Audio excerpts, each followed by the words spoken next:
Any guesses on what I've got here? Well, you remember that ginormous mango we found about 2 weeks back, weighing over 2 kilos?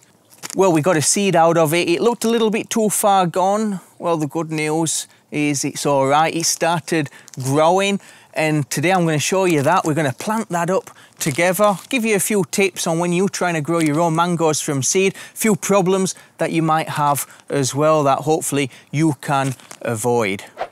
So we've got our pot ready. It's just a 4 by 5 inch deep pot, and we've filled that with some well-draining potting mix. It's a peat-based potting mix. It's got good aeration, holds the water well, but it's well draining at the same time, and that's what you want to look for, and this will help our seedling get underway. And our seedling, we're using the incubation method to germinate it. I found this to be probably one of the easiest ways to successfully germinate a mango seed. Let's open this up, show you how it's getting on. Normally I'd let it to grow a little bit more, let it develop a bit more of a root, but because the seedling was getting a little bit old, I thought I'd rather get it into the soil as quick as possible. Let's have a look. So we'll just get our seed out of there. Like that, being careful. And it's all wrapped up, look, like a newborn baby. And damp, wet towel. It's taken about nearly 3 weeks. So you can see that nice bit of root growing here. That's the embryo at the top. That's where the trunk's gonna shoot out. Normally I'd allow this root to grow a little bit more, allow a little bit of a shoot to come out before I plant. But I was a bit worried. Here it started rotting a bit at the bottom. Not really, I've been treating it, I've been giving it a bit of a spray with hydrogen peroxide, diluted 1 by 1, like 1 part hydrogen peroxide, 1 part water, just to hold off the mould development. At the beginning, when we first got the seed, you remember, we thought it had broken off, but I was actually holding the seed upside down. That's where it's rotting. You can see that's a bit rotted there. So I kind of just want to get this in the soil as soon as possible, so this root can start growing and making bonds to that soil, doing its little thing. I don't want to wait around for this to get infected.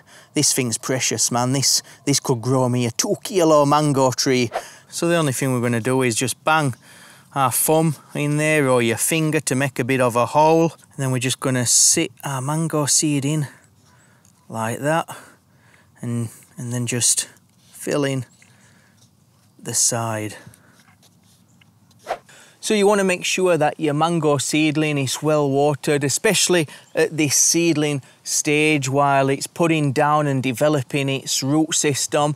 Make sure that the roots have got a good supply of water. It's not going to fare well at all. It could even kill it if you allow the soil to get dried out at this stage.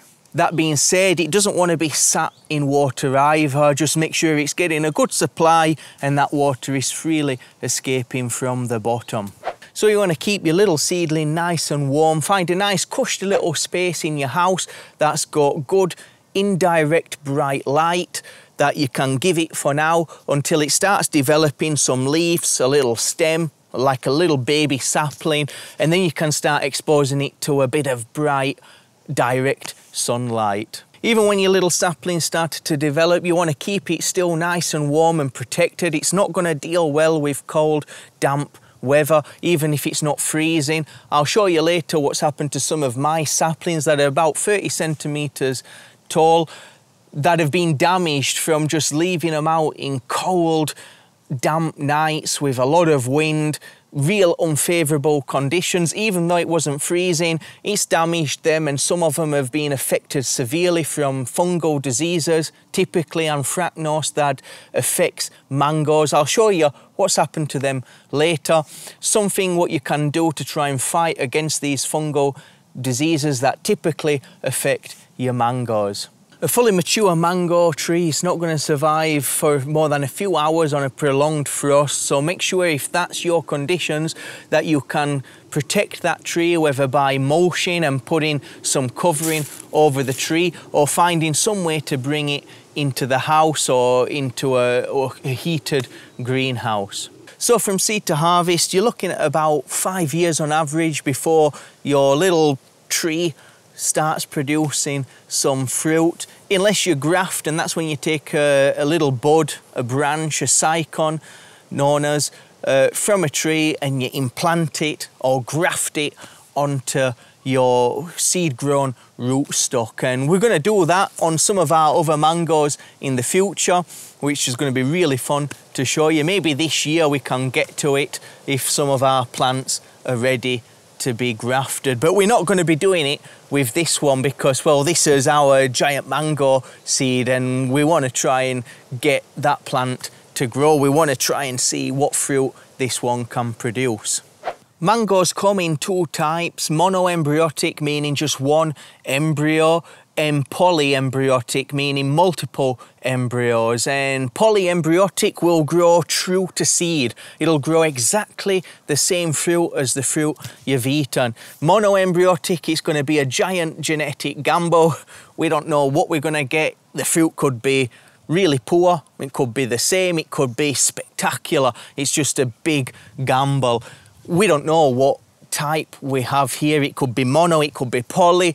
We're just going to have to wait and find out. So let me show you some of the problems I've been having with my other mango saplings that are basically left out in unfavourable conditions too early, thinking that they'd be all right, and they've been damaged severely from this fungal disease known as anthracnose. Let me show you that right now.